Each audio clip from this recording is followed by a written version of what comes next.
गायब हो चुका था। सुबह होते ही बादशाह ने पूरे साम्राज्य में ऐलान करवा दिया, जो भी शहजादी का चोरी हुआ हीरा लाल वापस लाएगा उसे मिलेगा मुंह मांगा इनाम।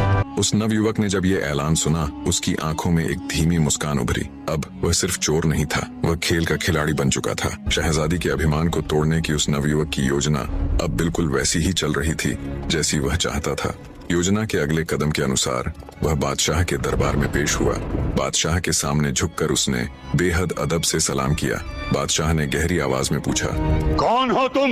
नवयुवक ने सिर झुकाकर कहा, बादशाह सलामत, मैं उसी चोरी हुए हीरा लाल को लेकर आया हूँ और अब अपने वादे के मुताबिक मेरी एक शर्त पूरी की जाए। बादशाह ने हीरा हाथ में लेकर नजदीक से देखा। चमक देखकर उसका चेहरा खिल उठा।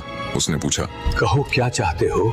नवयुवक ने शांत लेकिन दृढ़ स्वर में कहा, हुजूर, मेरी दरख्वास्त है कि उस बूढ़े मछुआरे को माफ कर दिया जाए जिसे सिर्फ शहजादी को देखकर कैद किया गया। बूढ़े मछुआरे की आंखें फोड़ने का आदेश रद्द किया जाए और उन सिपाहियों को सजा दी जाए जिन्होंने उसे अपमानित किया और मुझे भी गालियां दी। बादशाह की आंखों में हैरानी फैल गई। उसने संदेह से पूछा, उस बूढ़े मछुआरे से तुम्हारा क्या रिश्ता है? उससे मेरा कोई रिश्ता नहीं सिवाय इंसानियत के। उस बूढ़े की एक झलक से क्या बिगड़ जाता? गुनाह उस जालिम रिवाज का है।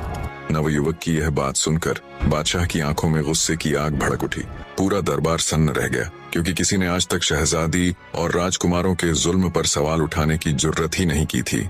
शहजादी के लिए ऐसी बात सुनना किसी तमाचे से कम नहीं था। बादशाह का चेहरा गुस्से से लाल हो गया। उसने अपने वजीर को कड़क आवाज में हुक्म दिया, इस लड़के को कैद खाने में डाल दो, मछुआरे को रिहा करो और उन सिपाहियों को जो जुल्म पर उतर आए थे 50-50 कोड़े लगाए जाएं। नवयुवक ने यह सुनकर हैरत से पूछा, मुझे जेल क्यों?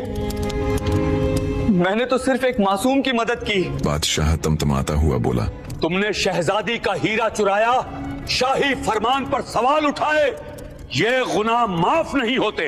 नवयुवक ने धीमे लेकिन तीर की तरह लगने वाले लहजे में कहा, हीरा मैंने चुराया लेकिन लालच में नहीं, एक बूढ़े की आंखें बचाने के लिए।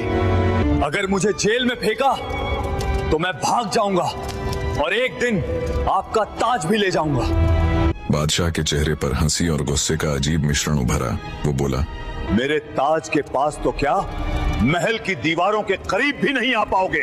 इतना कहकर उसने सिपाहियों को इशारा किया और अगले ही पल कड़े पहरे के साथ नवयुवक को जेल ले जाया गया। लेकिन अजीब बात यह थी, जेल में पहुंचकर भी वो डरा नहीं, बल्कि चेहरा चमक रहा था, जैसे यही तो वो चाहता था। वो मंद मंद मुस्कुराया और बुदबुदाया, अब खेल शुरू होगा। बादशाह शहजादी के पास पहुंचा और धीरे से हीरा लाल उसके हाथ में रखते हुए पूरी